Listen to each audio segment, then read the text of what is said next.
And hello again, and welcome to another edition of the Baseball Talk Radio Show. It is the first edition for 2023. We took a nice holiday break, and joining me, as always, is the great, the wonderful Mr. Rich Baxter. Rich, how are you?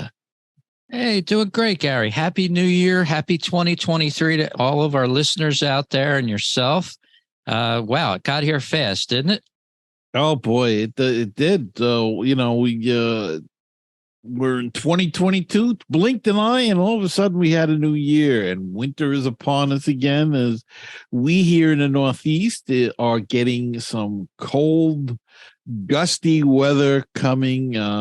But our prayers go off to our friends down south who are having some really terrible weather, and out west where they're having torrential rainstorms. So keep the faith and all, and hang in there. And hopefully these storms will pass and the winter will pass and we'll have baseball. I mean, we're about a month away now from spring training. Yeah, just a month, a little month. It's going to go by fast. And, for teams like the Phillies, the Astros, a couple other teams that made it deep into the playoffs, it's going to be a short off season for us, right? As of now, it just seems like it's not very close to me being spring training today. But like you said, it is. It's only a few weeks away. The sun's shining today out in the Northeast, but it is a little chilly out there. And as you said, across the country, there's been some rough weather. And I was oh, those gremlins. First time of the new year, and we're getting some gremlins already. But that's what happens when you go live, Rich, and do it. But we've had a kind of a wild off season so far. Lots of big contracts signed, and the money has just been incredible. And we'll continue on. As I was saying, lots and lots of big contracts getting signed this year. And the money is just enormous. It's incredible. I can see why anybody would want to play the sport if you've got the talent to play. But the money was flowing, especially from my owner of the Mets here. Everybody knows I'm a Met fan. He was spending money left and right, but a lot of it was really to keep a bunch of his players here and keep them in the fold, so to speak. After losing Jacob deGrom, signed a few pitchers and had to rebuild the bullpen. But Boston made a big acquisition, holding on to their third baseman, and lots of money. Texas got a couple of pitchers, including Jacob deGrom. Philly got a brand new shortstop and spent a lot of money on him. And believe Rich is back with us now. A ton of money, Gary. And I apologize for the difficulties. I did upgrade my OS, my Mac, right before we did the show, and it did say I may see some performance issues. So yeah, that's true. I did.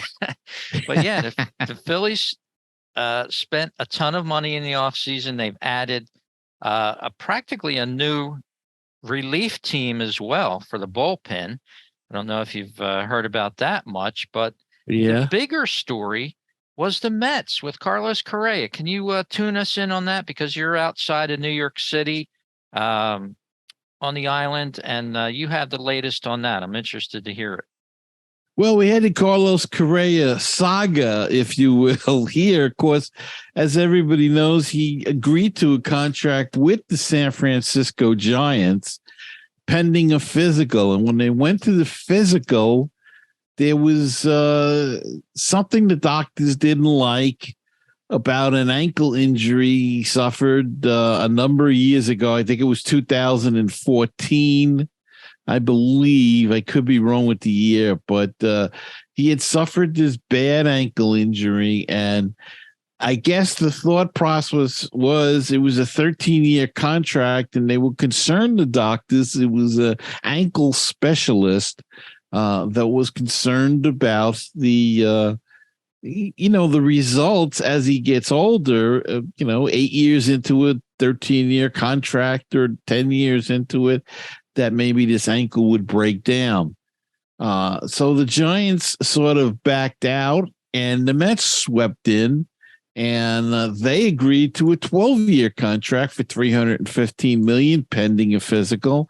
Now, from what I understand, they used the same ankle doctor, which doesn't make sense in a way, because you know what he's going to say already. But anyway, if that's true, I'm not sure if it is, but they had the same issues, and they worked for about 2 weeks trying to change the language. It hasn't come out yet what they were trying to do, but probably something in the lines is if he gets hurt, they'll take X amount of percentage off the contract, or they could void the contract, or whatever. But they couldn't come to an agreement either. So off Correa went to the Twins, the team that he came from, and signed an 8-year deal for a little less money, but more upfront and less years. And that's basically it for the Mets. It was it was a blow, but not what I'd call a major blow. We have a third baseman. Escobar had a pretty decent year last year. We have a project or a young player coming up, Brett Beatty, who's a third baseman, and they're very high on him. So he got a cup of coffee last year before getting hurt. So we don't really know what he can do. We have to see. So it wasn't. It wasn't a necessary piece, but it would have been a lovely piece and to have in there, and it would have helped the lineup. The lineup they still need a power bat, in my estimation, and Correa would have filled that bill, but it didn't happen. So it's not. What I'm getting at here. It's not one of those losses where you go, oh, God, we needed that. It was like, well, okay, and a lot of people were not happy with the long contract and the money. So in those regards, it's like I said, it's not a heartbreaker as other contracts or free agents that you lost in the past. So, there are good players in line that can play that position. He was going to switch to third base, Correa, and there are other guys that can take his place, and that's what we're doing, and that's what's going to happen. And he goes to the Twins, and that's where he played last year. And it's kind of, he opted out though after a year. So, but once they couldn't reach an agreement with the Mets, he requested that Scott Boras go to the Twins and see what they could do. So he wanted to go back to Minnesota because they treated him nicely. I don't believe in this new deal that he's got that there is an opt-out clause. So it's an 8-year deal, I believe, and he'll be a Twin for 8 years unless they trade him. Yeah, the strange part about the whole situation was the Mets consulting the first doctor that, told the Giants that don't sign him. He's a risk down the line, 12-year contract, $315 million or whatever. But then, and Correa himself said he's had many doctors say that there's a problem, even though he didn't feel any pain or doesn't have any issues with it and haven't missed a game, as he said. But he said there's been doctors for and against it. So one thing he's learned over the whole situation is that doctors do have different opinions, vastly different opinions. But I guess when it comes to a $315 million contract, a team that hears from a doctor that says something. And that's the strange thing. Like, who do you believe? You got one doctor saying this, you got the other doctor saying that. The truth is somewhere in the middle.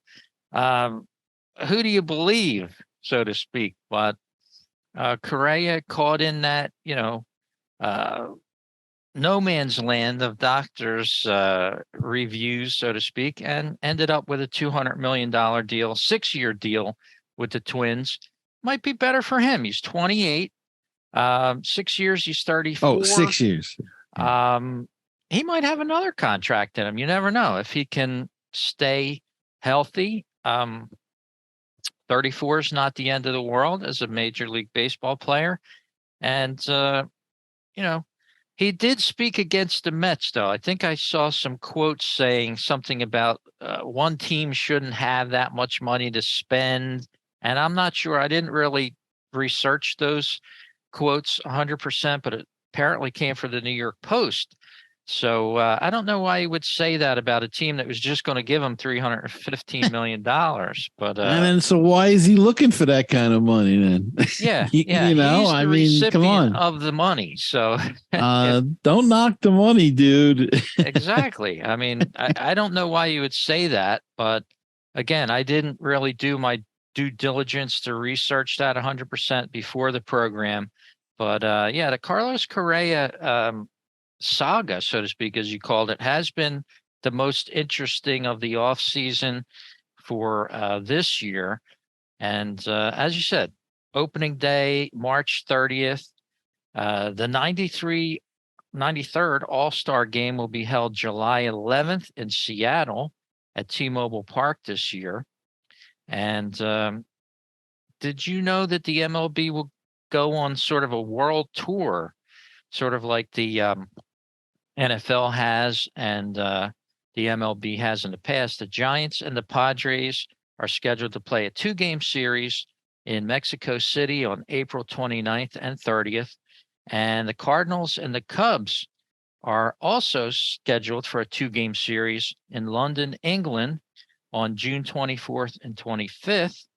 So the game's still trying to expand across the globe, so to speak. Yeah. And unfortunately this year, I don't believe there is a Field of Dreams game because they are doing renovations on that field. So that won't be played, but lots of fun stuff to have. Look, Chicago's getting a new statue at Wrigley Field. Ryne Sandberg is going to get his statue outside of Wrigley Field, and somebody that Ryne Sandberg, because of the connection with the Phillies as well. Yeah, never knew Sandberg was that big in Chicago. He sort of left Philadelphia in a bad way, packed up and left after being the manager of the Phillies for a while. He faced a little criticism here, and I never really saw him as a Philly. I always thought of him as a Cub. As a Cub, yeah. Yeah. For some reason, he didn't work out in Philly, but, they're embracing him in Chicago, and that's nice for Sandberg, and wish him well. Yeah. A Hall of Famer.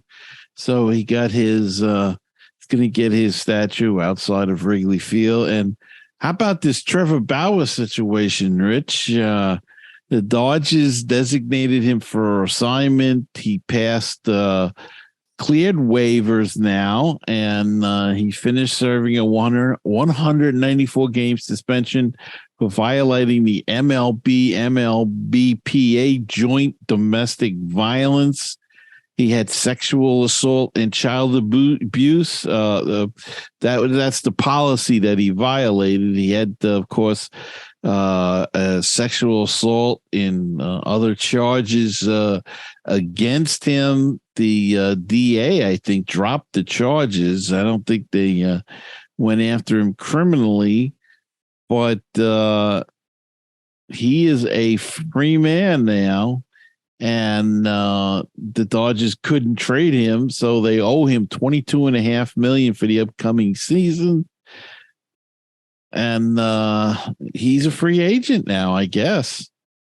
Yeah, I haven't been following that story too closely. A lot of layers to that story. And again, where the truth lies is somewhere in between the two layers. Yeah. I really can't comment too much on it other than that. I never really was a Trevor Bauer fan, never really followed his career, but apparently he's been cleared as far as those things are concerned. And I'm sure, hey, if there was something to make anything stick these days, believe me, they would have. So, regardless of what that situation is, Trevor Bauer, that story continues as well. But Gary, a lot of signings coming down the pike here as we're getting closer to spring training. A lot of these teams are making their final agreements. The Padres avoided arbitration with Juan Soto and their closer, Josh Hader. That's good for them. And some other players were signed. Nelson Cruz agreed to a 1-year deal with the Padres. And, the Padres went from a team that was sort of sleeping for the past 15 years prior to the last two. And all of a sudden, they've become a big player in the game. It's refreshing to see that a small market team like them have stepped up and they're going for it, so to speak. Yeah, they're spending the money, bringing in the players. They spent a fortune on Fernando Tatis Jr., who got hurt, missed last year completely, but brought in different, as you say, they traded for Juan Soto, brought him in. They signed Xavier Bogaerts this year for a lot of money and made some trades, and they're trying to build a winner. They made the playoffs last year, defeated my Mets in the wild card game, or in the wild card series, I should say, and made some moves this year again to try to get back and maybe win that division. It's still a tough division with the Dodgers and the way they play and the way they spend money, though they've been relatively quiet this whole offseason. The Dodgers have, as the Giants have, though the Giants were in on the Correa deal. They did sign Michael Conforto, the Giants, so they've added some players there and lost a few. But all in all, they've been relatively quiet as well. So we'll see. And, the Central, again, not a lot of moves going on there. The Cardinals signed a couple of lesser deals, if you will. But the Cubs have made some moves. And they made a move yesterday, I think it was. They got Trey Mancini now. So he'll be a good piece for that team. They were looking at him for quite some time. The Mets were looking at him as well, because the Mets are looking for a fourth outfielder type. And the names that came up for the Mets were Tommy Pham, Adam Duvall, Andrew McCutchen, and Trey Mancini. Now Mancini and McCutchen have signed, Mancini with the Cubs, McCutchen with the Pirates. So that leaves Duvall and Pham, unless they've signed with somebody in the last 10 minutes. I don't know. But anyway, so the Cubbies are starting to put together a team in our division of the National League East. Of course, spoke about the Mets. We spoke about the Phillies adding. Nationals really didn't do much. They added Dom Smith from the Mets. He was a free agent. They let him go. The Mets and the Phillies picked him. I mean, the Nationals picked him up. The Marlins are looking to make some deals with some of their young pitchers. So we'll see how that fares as we get closer to spring training. So, yeah, but a lot of little signings going on as teams are filling out their roster now and filling out their AAA teams. So you'll see a lot of minor league deals and they'll just sign a bunch of players and bring them to camp and hope to catch lightning in a bottle. That's for sure. And speaking of lightning in a bottle, I'd like to invite our listeners to our Patreon page over at patreon.com/baseball talk. And there you can see our show page. You can sign up to sponsor the show just for a small amount. A cup of coffee a month is what we're looking for. And if we get enough of those cups of coffee, it's going to help foster the show. We're going to be able to do a little live stuff here for you over the year. And that's the spirit of an independent podcast. You want to try to support what you like, if possible. We don't bombard you with ads, and we're independent. So if you like the show and you've been listening for a while or you're new, go over to our Patreon page. Yeah. Or you can stop over to our Anchor.fm page. That's where we keep the show primarily and where it emanates from and gets distributed out to all the different Google Podcasts and Apple and things like that. You can go over to our page there at Anchor and make a donation as well. And we've had some people over the years visit us there, and it's anchor.fm/baseball talk radio show. So you can stop there, and in a second here, I'm going to load it up for our Facebook viewers as well, right here on the screen, and I'll show you what that looks like. You can go right on the screen and hit the support button, which is right in the center of the page here. Again, anchor.fm/baseball talk radio show. It's all one word. And you can hit this little support button here. Something will pop up here, become a supporter. As little as $1 a month, a cup of coffee. I don't know where you can find a cup of coffee for $1 a month anymore, but if you're a Starbucks person, you might go for the $4.99 a month right there in the center, or get a mention on the show each time we do it at $9.99. If you support our show, we're going to give you a special shout out at $9.99 a month, and you can pay with a credit card. It goes through a secure site for that. So I wanted to let everybody know that you can sponsor us here on the Baseball Talk Radio Show as we do our good work. And Gary, I'm looking forward to having some special guests on this year as well. We're going to do our best to bring the listeners some interesting authors and people like that, maybe some ex-baseball players to talk the game. And the future looks good for 2023 in the show. Yeah, it certainly does. And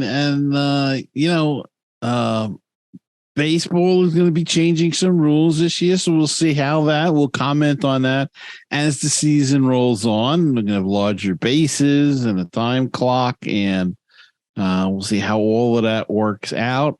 Other little goodies that they're going to add. So we shall see what goes on with the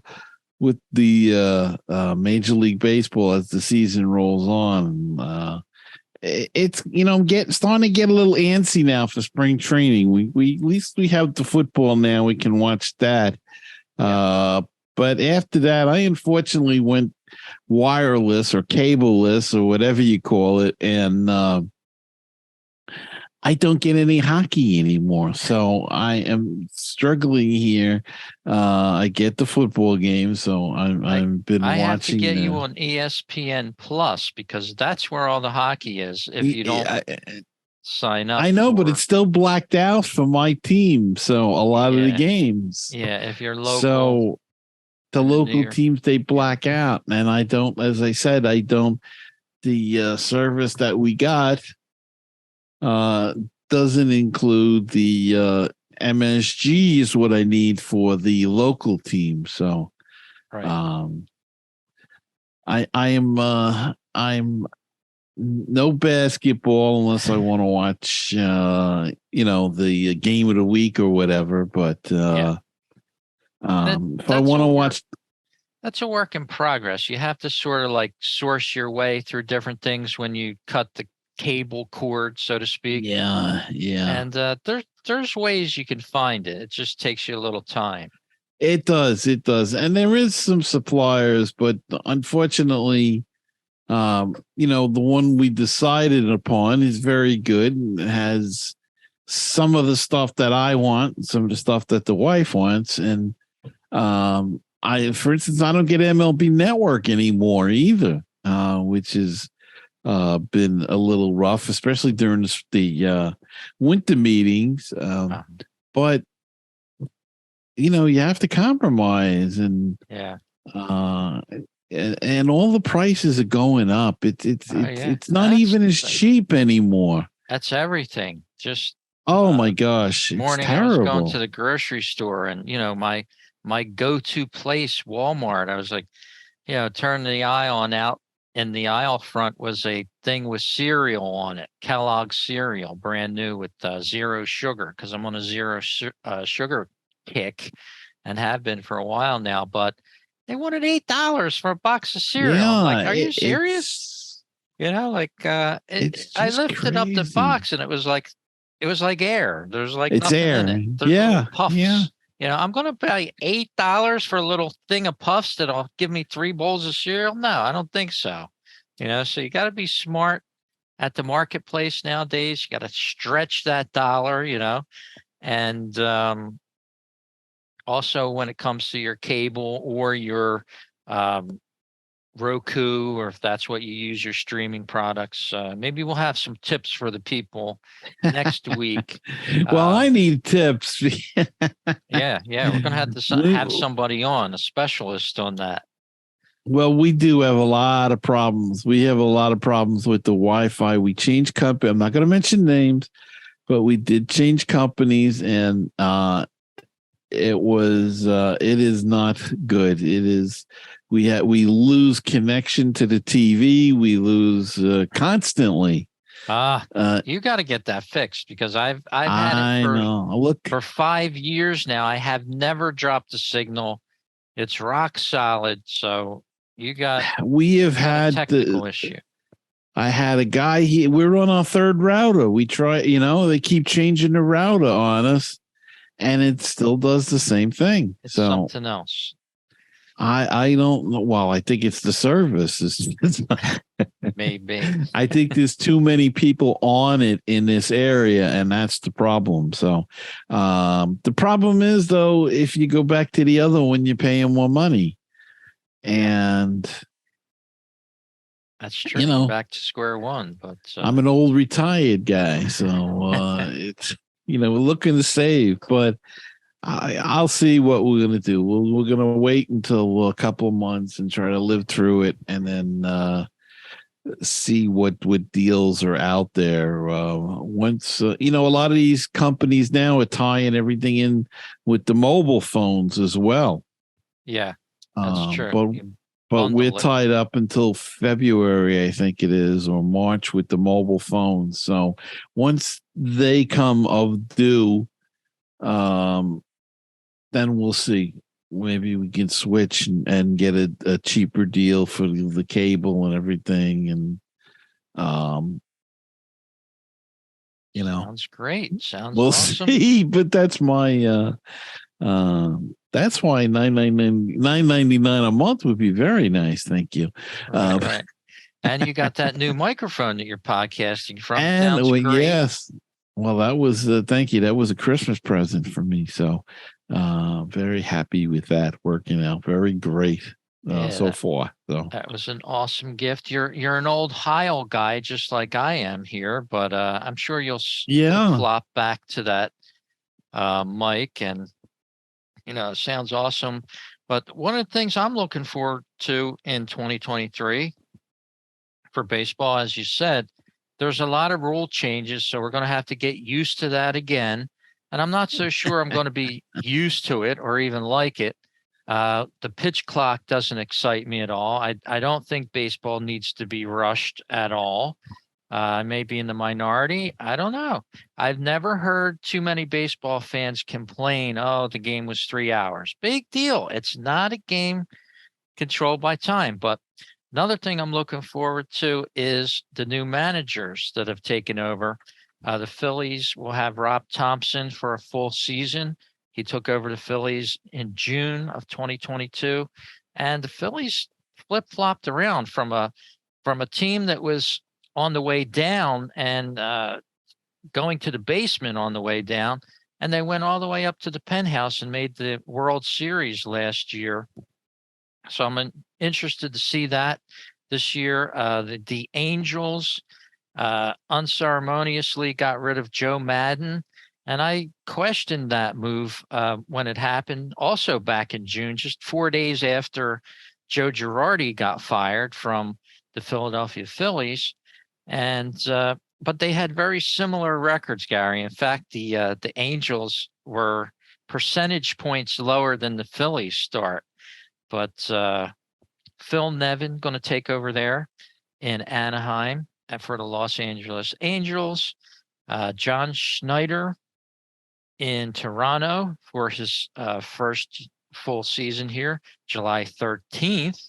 The Blue Jays fired Charlie Montoyo, and the Texas Rangers going to have Tony Beasley at the helm. And the White Sox, this was a surprise. Tony La Russa retired because of health issues. And Miguel Cairo, we remember him as a player, a lot of us, Yeah. taking over for the White Sox. So some interesting manager changes coming up in 2023 as well. Well, I think La Russa, when it comes to talking about the White Sox, I think he lost that team last year. And once you lose a team, it's tough to get it back. And he was, he was real old school. Yeah. If anybody was old school, he was. So, it's a kind of a shame. You like to see these guys go on their own terms. He has to go because of health reasons, but it happens. And, so be it. But, yeah, lots of new managers and lots of fun things coming about. And we'll see how it all shakes out. And we'll have the All-Star Game festivities, as you mentioned. Then we'll have the Home Run Derby. We'll see who can win that this year. And it's all ahead of us. And, will there still be any major deals made in spring training? Something to look forward to there. And it's going to be fun, Rich. It's going to be a great year. And can the Phillies redo it again? Yeah. Or will they sink into the National League East sunset? We shall see. I think looking at everything, it's going to be 3-team race again, as it has been for the National League East. The Central still looks like the Cardinals are the team to beat there. The West, till somebody knocks off the Dodgers, they're the team in there. And the AL, do you go with the Yankees again? Tampa's always knocking at the door. Yankees got a pitcher now. It's going to be out for the first month of the season, it looks like. So we'll see how much that sets them back. And watch out for Baltimore. Baltimore could sneak up in there. I think they'll be vying for a wild card this year. But it's going to be a wild year. Should be fun. Yes, it should be. I can't wait for it. I'll probably be going to spring training. So hopefully we'll do a show or two from down there. I'll do some recording as well.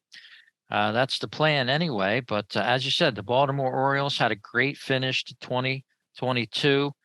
This year, believe it or not, this coming year is the 40th anniversary of their World Series win against my favorite Philadelphia Phillies. It happened back in 1983. And also, speaking of the Phillies, the 15th anniversary this year in 2023 of the World Series champion 2008 Philadelphia Phillies. Can you believe Wow. it's been 15 years? Holy cow. Oh my God, that's a fast 15 years. I thought some of those guys were still playing, but I guess No, it's just wow. Time is just like, you see those calendars blowing in the wind when you see it moving. Yeah, it does. I mean, it's years blowing in the wind, not just the dates anymore. But yeah, those two anniversaries. The Dodgers having a 35th anniversary of their 1988 World Championship Wow. Series win.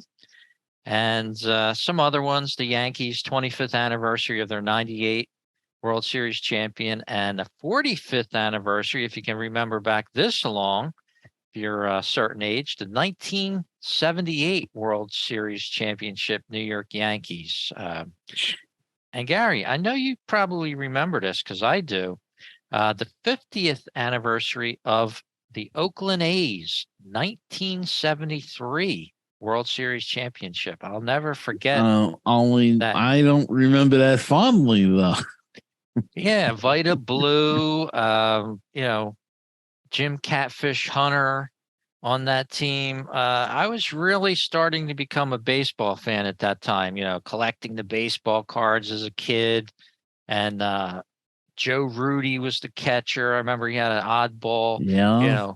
he kicked his leg to the side, so to speak. You hardly see that these days. But yeah, those memories are ingrained in my head there.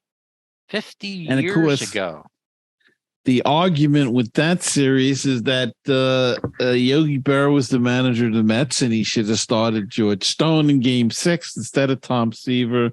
He could have pitched Seaver had they looked. The Mets actually had a 3-2 game lead going back to Oakland, and he decided to pitch Seaver on short rest. He would have had Seaver for Game 7, and he could have went with George Stone in Game 6, and he did not, and it did not work out for the Mets. They lost Game 6, and then Game 7 they lost the World Series. They were that close to winning their second World Series at that time, which they would win 13 years later. But my goodness, 50 years. And I remember it. I hate to say it, I was in college. Yeah. The memories. It just doesn't seem possible that it's so long ago. It's a funny thing when you're a kid and somebody says, I can remember when John F. Kennedy got assassinated. I was in, I don't know, 3rd grade or something, 4th grade maybe. And when they said that the records were going to be locked up for 50 years. Yeah. Of the assassination, and I'm thinking about that, and I'm saying, oh my God, 50 years, that's like it seemed like 1,000 years, An eternity. Yeah. And then when the 50-year anniversary came from, I says, oh my God, I can't believe that I'm still here. You just don't think in those terms when you're a kid. Yeah. And it just there was not that electricity I shouldn't say that. 50 years before I was born, it was not that much electricity around. It was 1903. It was 100 years from the Civil War almost when I was 10. Yeah. And it doesn't now. It's 100 years ago was Babe Ruth was playing baseball. Yeah. From now. So time goes by so fast, you don't realize it. And it's just incredible. It's just, and it's true what you said with the calendar, with the time flying, especially when you get older. When you get older, wow, the time just, you don't want it to go then. You want to hold on to the time. But the birthdays keep coming at you fast and furious, and man, it's not fun. The numbers add up quick, Rich. That's true. Well, check us out over at baseballtalkradio.com. You can find about 30 or 40 shows of the best independent and other baseball podcasts there. got a live streaming page there, 24-hour a day, 7-day a week, streaming like a radio station there. If you want to get a hold of us here at Baseball Talk Radio Show, you can send an email to Gary at baseballtalkradio.com or Rich at baseballtalkradio.com. We'll be glad to mention something that you bring up on the show, or if you have a comment about it, please send it in. We used to hear from a lot of you out there. I hope everybody's okay, because we haven't heard from too many people lately. But another thing, if you're watching this show on Facebook, do me a favor, hit the share button and share us with your friends, because that's why we're doing this live stream to Facebook. We want to get some more reach out there, and that's a good way to do it. So if you do that for us, I greatly appreciate it. Hit that share button and make a post of your own. Share us with your friends, so to speak. And Gary, why don't you talk a little bit about your show that you do on the Mets? Well, of course, I do a weekly show called Mets Musings. We've been doing it since 2010. It's, I think, the longest running Mets podcast on the internet. I don't see anybody else claiming otherwise, so I'll take that claim.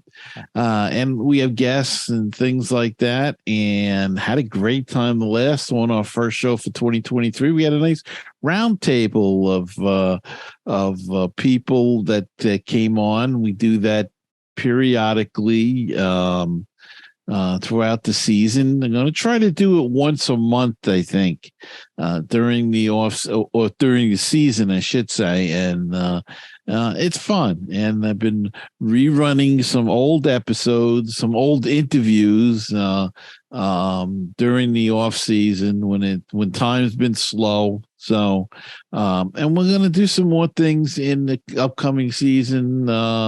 Going to do some live shows and get people to comment. But again, as Rich was saying, it's important that people realize that we are independent podcasters. We are not connected to ESPN or to any of the major networks or anything at all. We are all independent folks, and just doing it for the love of the sport and the love of our teams. Rich does his Phillies. I do my Mets as well as this. And we're like the B media. Yeah. And we've had some mentions on major shows at times. Yep. But we need your help. It's all about the people out there listening to us or watching us on YouTube.